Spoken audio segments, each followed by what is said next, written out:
Coming up, some good news from the October 2020 hiring report, and I'm going to teach you from a YouTube star's life how it helps you. And we'll take your calls and your chats. It starts right now.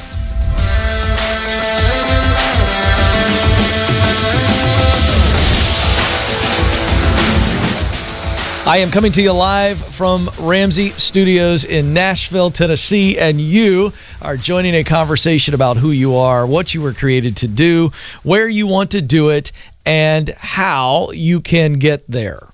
It is about your purpose, and your purpose is not about you, it's about others. We're going to look at your contribution through your work because we believe that you were created to work, created to contribute, to give yourself away for the betterment of others. So what is your sweet spot? That contribution zone where you use what you do best to do work you love to produce results that matter deeply to you. That little sentence, use what you do best to do work you love to produce results that matter deeply to you. That's a purpose statement. That's an arrow, if you will, pointing to your North Star, to your mountaintop, your dream. It is your dream because of the significance that you experience along the way. And then when you actually get to that mountaintop, that dream, the unbelievable meaning that you experience in your work, it's far greater than success and satisfaction. It's significance. And that's what we're selling here.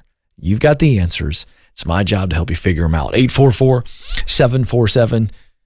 844-747-2577. Some of you are watching right now. You've been watching for a while. Thank you. But this is really about you.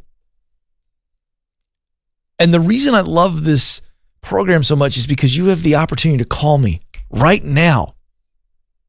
Right now, it's a toll-free number. Some of you need a breakthrough. Some of you are deeply, deeply discouraged, maybe borderline depressed. You feel so stuck, so confused.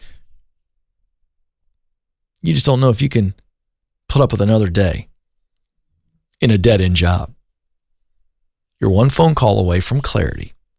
I promise. I'm going to be your coach, your counselor, your cheerleader. What do you need? 844-747-2577. Some of you need to call today or call tomorrow. I'm here Monday through Friday. 12 Eastern time, lunchtime. That's during your lunch break. Come on, call. Right now, Madison is standing by. We still have a few phone lines open. 844-747-2577. But first, how about some really good job news? The October 2020 hiring report is out, and you don't see good news in the news very often. I've got some really good job news and some very specific areas for those of you who say, Ken, I'm not doing what I want to do. I'm ready for a change. Here's where you need to be looking. The demand for jobs in transportation and warehousing and retail is picking up. Obviously, you've had the big box and the big delivery companies like the FedExes and the Amazons. They've been hot for a while, but they're also hiring more jobs for the holidays. How about cooking? These restaurants are firing back up. People are starting restaurants. People are, at least for the moment, going to eat. And restaurants need people who can cook, tend bar, bus, restaurant managing. All of those opportunities are out there, and those will continue, I believe, to heat up. Hiring in healthcare. Now, we know that the emergency and the frontline medical workers, those jobs have been hot, but we're seeing non-essential areas, non-essential. I hate that term, by the way, but that's the way it's listed. What that simply means is non-medical, so supportive healthcare positions, if you will, and be with the non-emergency elective medical and dental surgeries and other procedures beginning to resume. These medical centers and hospitals are hiring once again. Doctors' offices are hiring once again. There's a lot of growth there. Manufacturing is heating up. This is a good thing. I want to see the United States rely more on our people making stuff for us. Okay? Tech jobs also on the rise. Because of what COVID has done for remote working, it's exploded it, made it more widespread. The technology positions that support all of the systems for remote working to actually be effective, well, there's just, it's almost like a whole new channel of workers just to support that platform. So those technology jobs, and the Ken Coleman Show is about ready to announce a huge partnership. Oh my goodness, I'm so excited about this. You got to stay tuned to the program. We're about ready to announce a big time partnership where you can get trained in a fraction of the time and at a fraction of the cost and start making really good money in the technology field with an opportunity to make six figures in a small amount of time. That's coming. I can't tell you about it today, but that's coming. And finally, the real estate market is hot, not just for home buyers or home sellers. How about people working in real estate? Real estate job postings increased by 40% month over month for positions ranging from real estate agents to property and community association managers, loan officers, and interviewers. So the real estate market in America right now is hot, hot, hot. So this is a good time. The job situation has improved tremendously.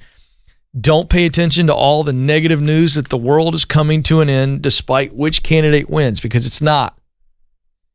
Start paying attention to your world, your zip code, and what's life really like. We have two worlds right now, folks. We've got what we're reading and what we're watching on television and reading on social media, and then we get the real world. Start to pay attention to how much people are trying to scare the ever-living you-know-what out of you just to get you to pay attention. There is a big difference between the Halloween funhouse that is designed to scare you. My kids are going to these Halloween things and they're getting scared. Both boys did it this last weekend. They come home and they're like, "Oh my gosh, Dad, I got scared. It was crazy." Well, you had some clown dressed up with a chainsaw or something and designed to jump out behind a wall and scare them half to death. And after that initial scaring, that fear situation, they realize after they're done, they walk out to the car, their heart rate drops, and they realize that was all fake, but boy, oh boy, did it scare me. Folks, I'm going to ask you to make this decision on your own because I think you're smart enough to. Why don't you pay attention to all the news and all the social media and all the stuff that's getting your heart rate up and scaring you and worrying you? And why don't you just look at it and go, "No, wait a second, is that what I see in my zip code?" Is it possible that they are trying to scare you and shock you so you'll watch the TV a little longer and click on their headline? Is that possible? You decide. I'll let you decide. But at some point, we the people need to wake up and say, does this make any sense? Do I have any power at all in my voice and in my vote? Or am I worried about what my friends and neighbors are going to think if I don't act the way that they are acting because the government told them to act that way, and so they just went along with it?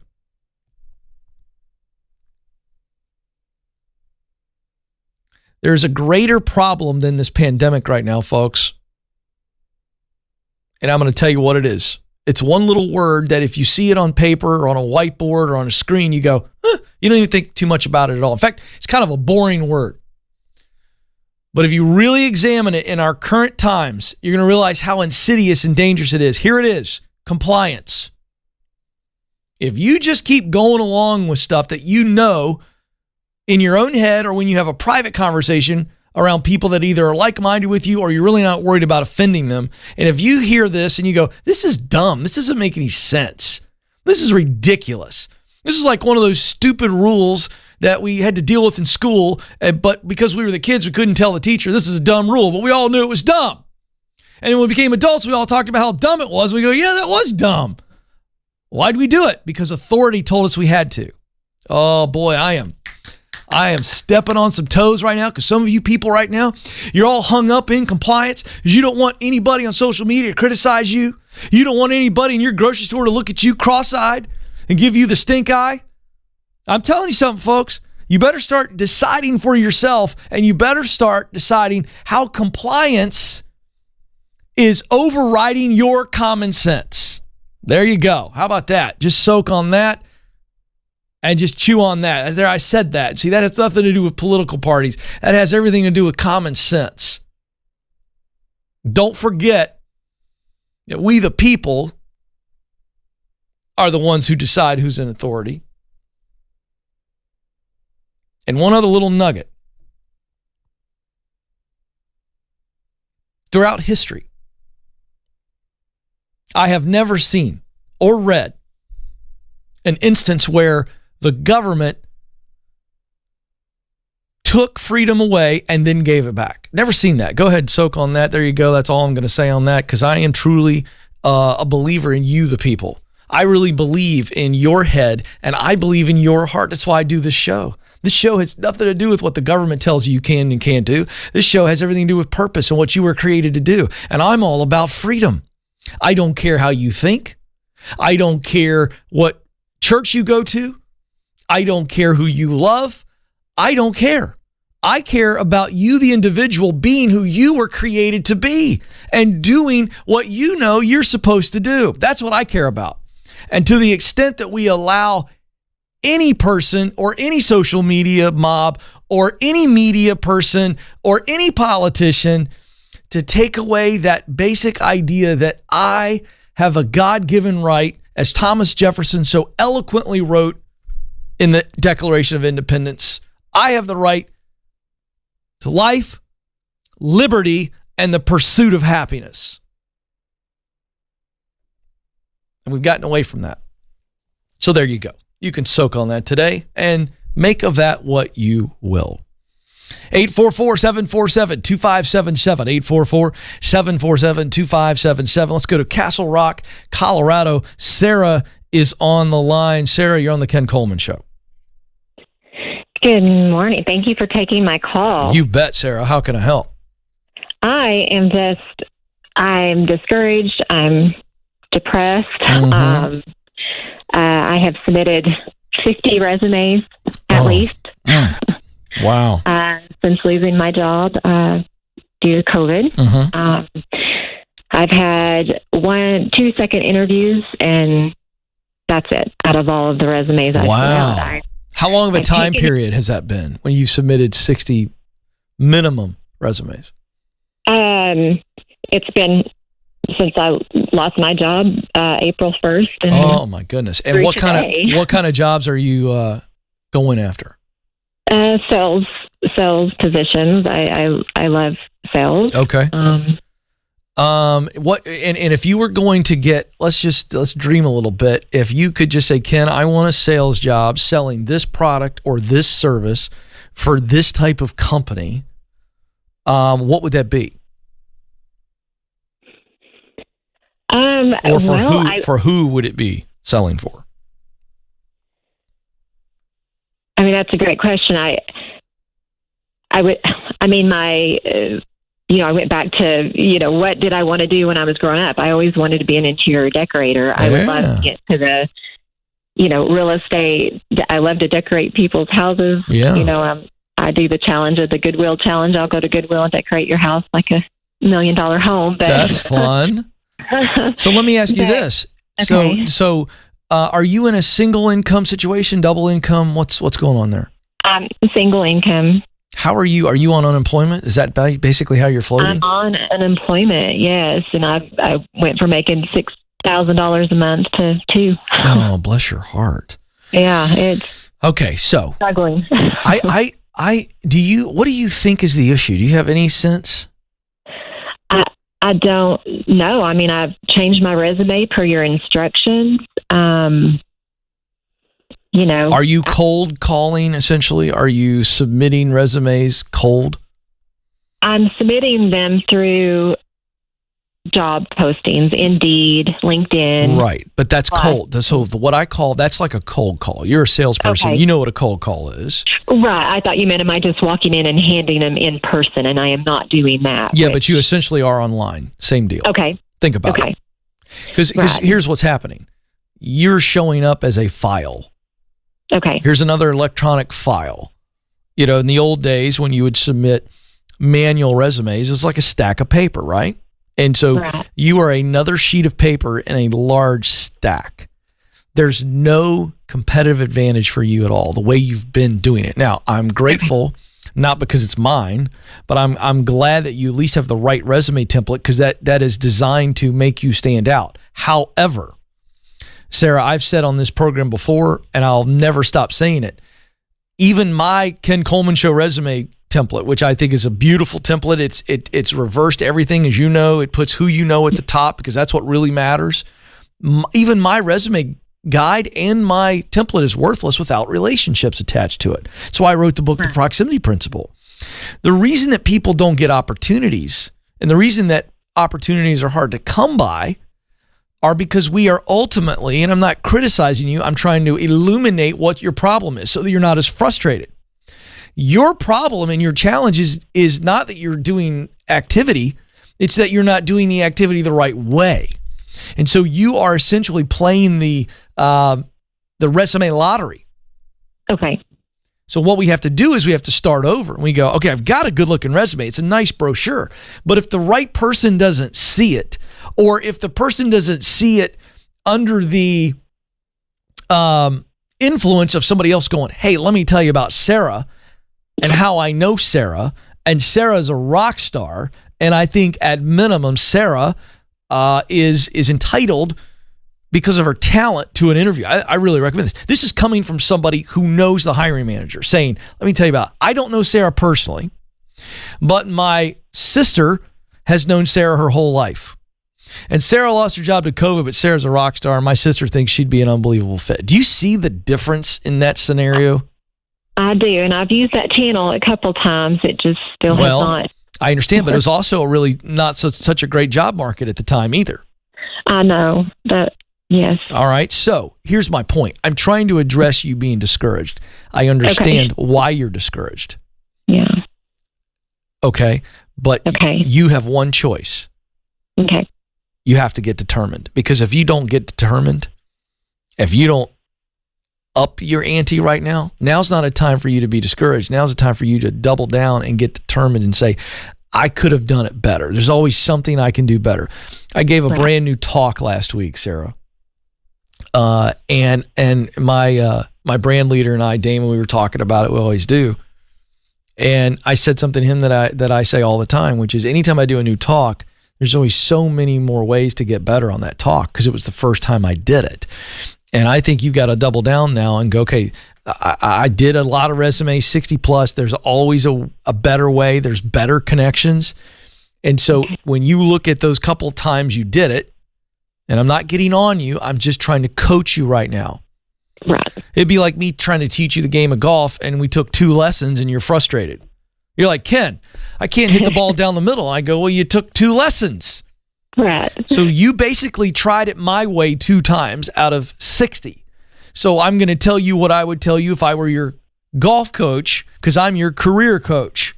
I'm your life coach, Sarah. And I'm telling you, you got to do it better the next time, and then do it better the next time, and do it better the next time. And the more we do it, and we do it better each time, our odds go up. There's no way in our current economy. Now, again, I can't speak to Colorado because I don't know what your governor is. Is it basically locked down? Pretty much, yes. See, that's a problem. That's why I went on the rant. That's why I went on the rant right before you got here. I'm not interested in arguing with anybody about their politics, but I get irritated about the Sarahs of the world. No, I don't get irritated. I'm mad. I'm mad that Sarah is having a hard time making a living because her governor is scared. Oh boy, there I did it. You did it. I'm with you. I'm right, aren't I?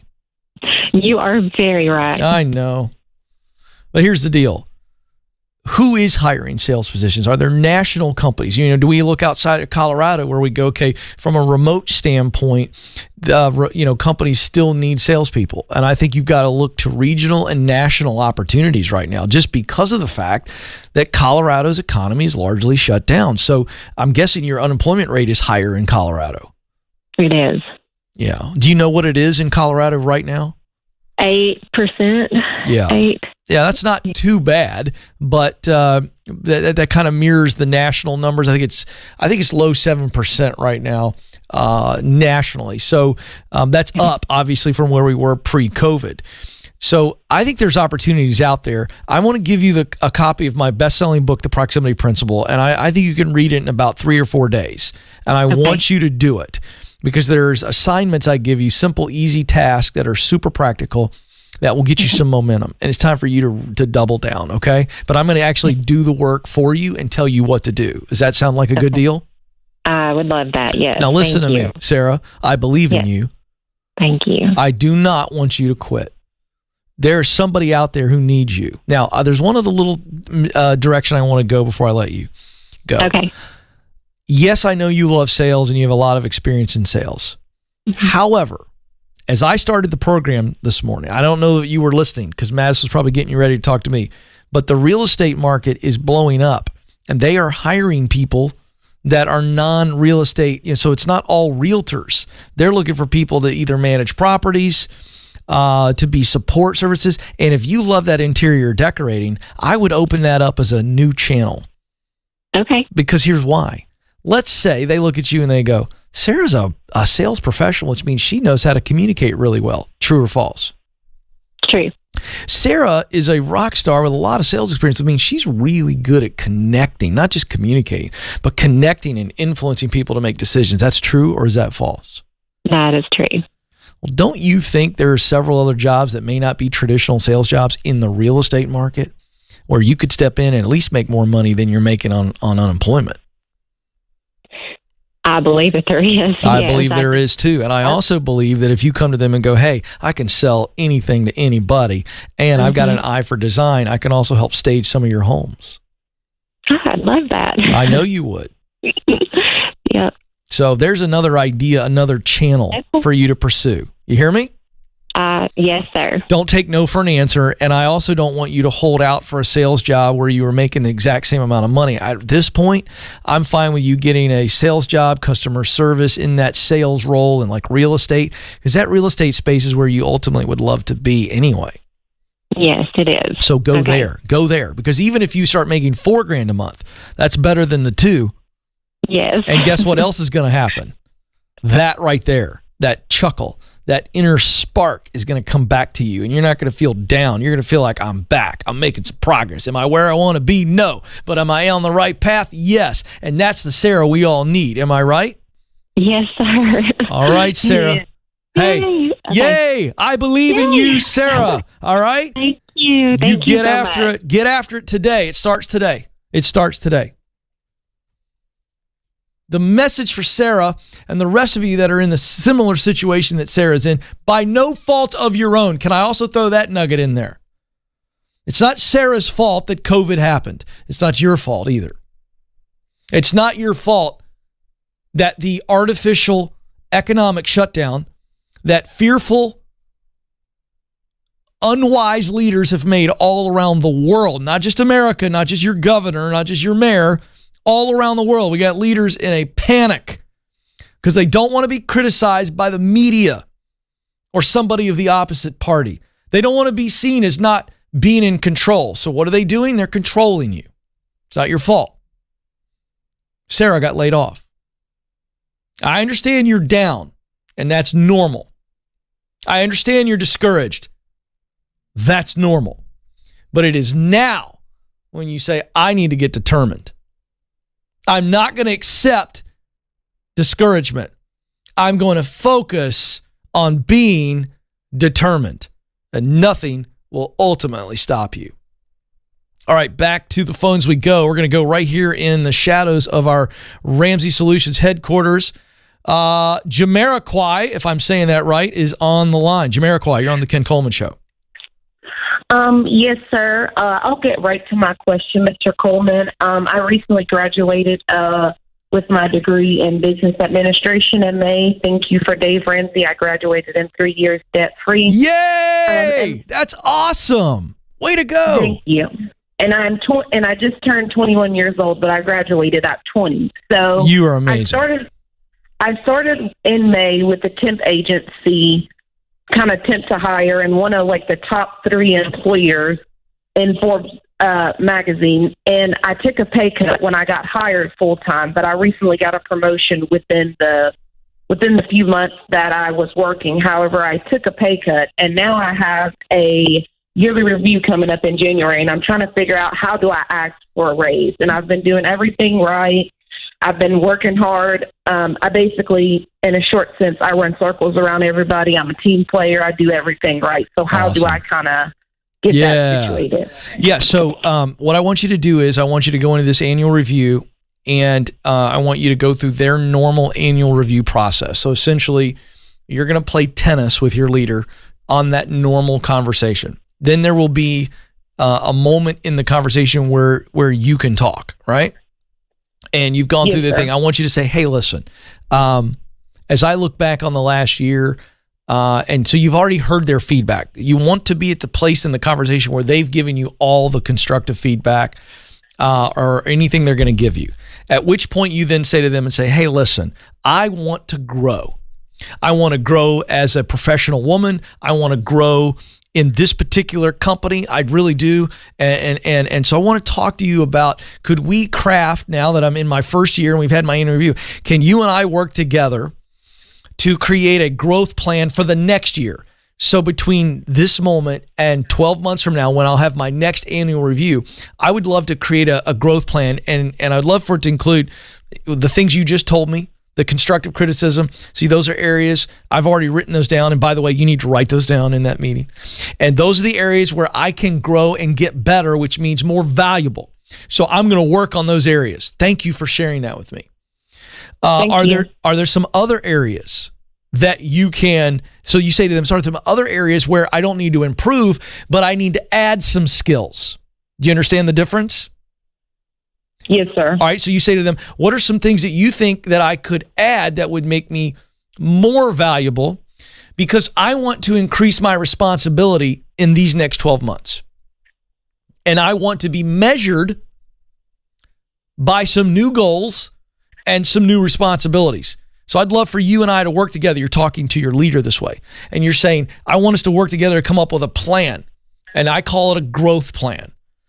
And so it's about getting better in the areas where they told you need to get better, adding new skills, all for the purpose of increasing your responsibility and influence. And then guess what happens when you increase your responsibility and your influence? What happens? You increase your income. Make sense? Yes, sir. So I don't ever want somebody to go in and ask for a raise. It just puts the leader in a very difficult position if they're not thinking about it. Now, in an annual review, that is a much more relevant conversation, but I still want you to come at it the way I do, because I want that leader to go, wow, Jamiroquai is looking at me going, hey, I want to get better for you. I want to be more valuable so that I can have greater influence and yield greater results, because I want to grow professionally and I also want to grow economically. I want to make more money, but I know that I want to add more value. And that doesn't feel greedy to you, does it, when you hear that? No, sir. Yeah, so that's how you do it. Which, by the way, if they respond in a, what I would call negative way, which would be, oh, okay, yeah, we'll do that, and they never do it. Or they go, well, no, I don't think we need to do that. Because any healthy leader with, I'm going to say, half a brain, Joe, like a half-brained leader would go, oh, that's a pretty good idea. I think that makes a lot of sense, right? Because people will grow when they are incentivized to grow. Hello? You'd be amazed at how many leaders are just clueless about that. So, Jamiroquai, what you're going to find out is if you got a healthy leader with half of a brain, they're going to go, that's a good idea. Let's do that.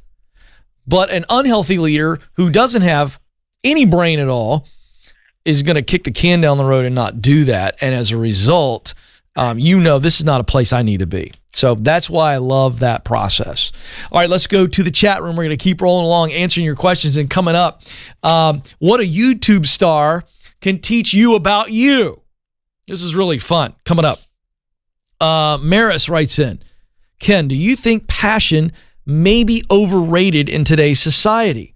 I think there are many very important jobs out there that are just unglamorous, such as farm workers, garbage men, mail carriers, to name a few. It's hard to imagine a world without these guys, but I doubt they feel passion for their work. Yes! Joe, I've never had this question. Is it possible for a farm worker or a garbage man or a mailman to have passion for their work? Of course. I know, but Maris doesn't see it. Maris, let me explain. And I love the question. I'm so glad you actually brought it up. I think it's a very intelligent, thoughtful question. But the reason you ask it that way is because you look at farm work, you look at collecting garbage, you look at carrying the mail as something that is drudgery for you. So your entire perspective is how could anyone have passion for that kind of work? Well, let's dig into this. We actually had a young guy ask me a question the other day.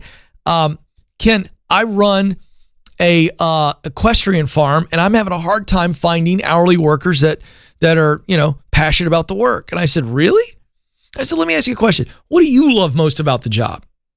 So he started to list out, I love being around the horses, the livestock, all the different things here on the farm. And there were multiple things. It wasn't just, dealing with horses. It was like horses and cattle and several things. And so the young man began to list out all the things he loved about working on the farm. And I said to him, do you think there's any other young guys your age that like farm work for the same reason you do? And he goes, yeah. He goes, it's actually a lot. And I go find them and tell them that you can give them a great job. And these kids probably don't want to darken the door of a college.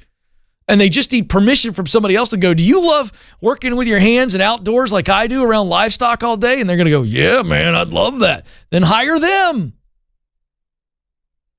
I actually know people who love delivering the mail. Let me tell you what their passion is. It's not that they love the title of mailman. Remember, I define passion as work that you love. It's not about notoriety or money. You love the function.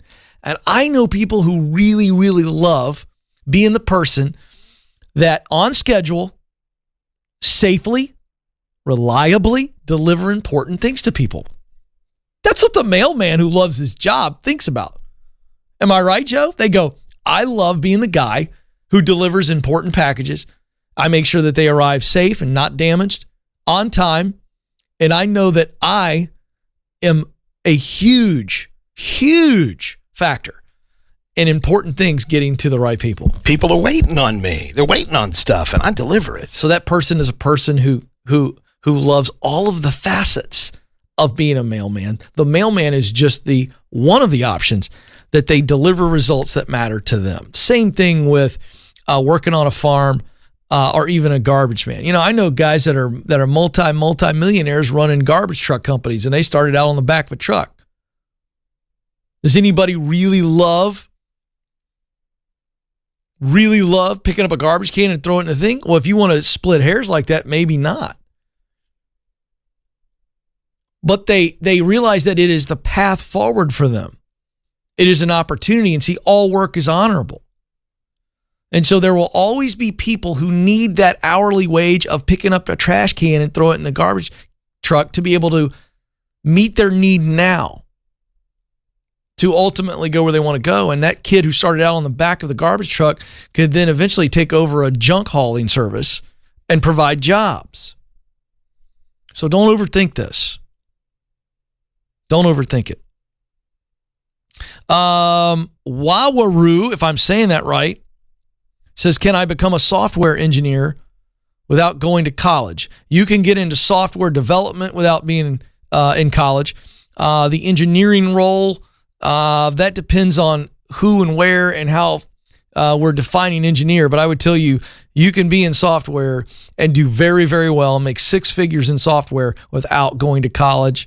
And I am working on a partnership right now. I'll be able to announce it very soon. I can't talk about it today, but we're going to have that option for you to do it in a fraction of the time and a fraction of the cost. So stay tuned for that, folks. I can't wait. So many of you right now are watching and you're going, I've always wanted to go in technology, but I can't afford to go to school right now. I don't have the time, and I've got a solution for you. It's not going to take hardly anywhere near the amount of time you think, and it's going to cost a fraction of what college does, and you're going to make good money, $60,000, $70,000 right out of the gate with an opportunity to make six figures. Oh my gosh, Joe, I can't tell them about it, man. Mom's the word. How soon, Joe? Tell the people. Damon, the brand leader's back there. He's the big shot. He's the suit. When can I tell these people? I got to at least tease November 2nd is the big day. November 2nd. This is huge. Okay. You don't want to miss November 2nd show or the entire week of November 2nd, because for those of you who feel like you're stuck and you can't see a bridge to a future in technology, Damon, the executive big shot, says that we can tell you November 2nd. Old to be as powerful as Damon. Old to be as powerful as Damon. I mean, right now I could tell these people, but I can't. I get in trouble. Yes. Damon is a very powerful man, folks. So you gotta follow the rules. See, even I have to follow rules sometime. Asterisk Joe on the phrase sometime. But of course. Yes. We won't get into which rules I like and which rules I don't, but I think we have some ideas. All right. All this week, we've been having fun looking at the lives of successful women and men who, in their story that you don't get to hear most of the time, or you don't get to see, there is so much that is in common with your journey right now. For those of you who aren't where you want to be yet, these stories, quick little biographical snapshots, are designed to encourage you. Here we go. And credit to Madison, the associate producer on this one. Madison, I want to make sure I say her name correctly. It's Helbig. It's Helbig. Helbig. Yeah, very good. Grace Helbig. Now, Madison told me about this lady, and I did some research thanks to Madison. And this is a great story. So she's a big shot YouTube personality. Now, she's a comedian by trade, if you will. Done some acting, producing, and she's an author. She's the creator and host of the YouTube channel It's Grace, as well as the host of the Not Too Deep podcast with Grace Helbig. Now, here's her background. So let's go through some themes that show you you're not alone on your journey. Let's talk about failure for Grace Helbig. She had initially a YouTube show with her friend and collaborator, Mamrie Hart, called This Might Get. And it was unexpectedly canceled in 2018, but then they said, okay, it got canceled, we're not going to quit. They didn't take their toys and go home. They decided to turn it into a successful podcast called This Might Get Weird. Now let's talk about some rejection that she had on her journey. She started as a YouTuber as a way to be creative online because she could not catch a break. She couldn't break through as a struggling actress in New York City. But again, yeah, you think about how many times Grace must have got rejected on auditions, and she did not quit. She turned her rejection into redirection. She went over to YouTube, and boom. How about dealing with fear? Well, a part of her story is she started a new channel and walked away from 2.5 million subscribers. Most people don't have the guts to walk away from that kind of success and platform. But she wanted to do her own content and started from scratch. One of the things she talks a lot about as you review some of her content and her story is doubt. She had to work through doubt over and over and over again, and mostly when she was starting her own thing because those in the mainstream entertainment channel wouldn't give her a shot. She did it anyway. Grace Helbig is an example for you. For those of you who had a grand plan, had it all figured out. You've gone after it. Maybe you're in the middle of it right now, and it is simply not yielding an open door. You feel like you're just running into walls everywhere you turn. And so when the course, the plan doesn't work out the way you wanted to and the timeline that you wanted to, it's really easy just to quit. She didn't quit. She kept getting back up and trying again. One of the quotes from her that I really love is this. There's always passing moments of, what if today's the day I run into the woods and abandon this whole thing? But I really love what I'm doing. I love the feeling of laughing. I love the feeling of being inspired. And even when I take time off, I miss it. I miss it. Listen, folks, because I authentically enjoy participating in it. Many times on this program, I have told you that talent is not enough. We talk about your purpose, the purpose statement, and that you find that sweet spot at the intersection of talent, which is what you do well, passion, the work you love. You just heard Grace talk about love twice in one quote, and then she said enjoy. The root word of enjoy is joy. It brings me joy.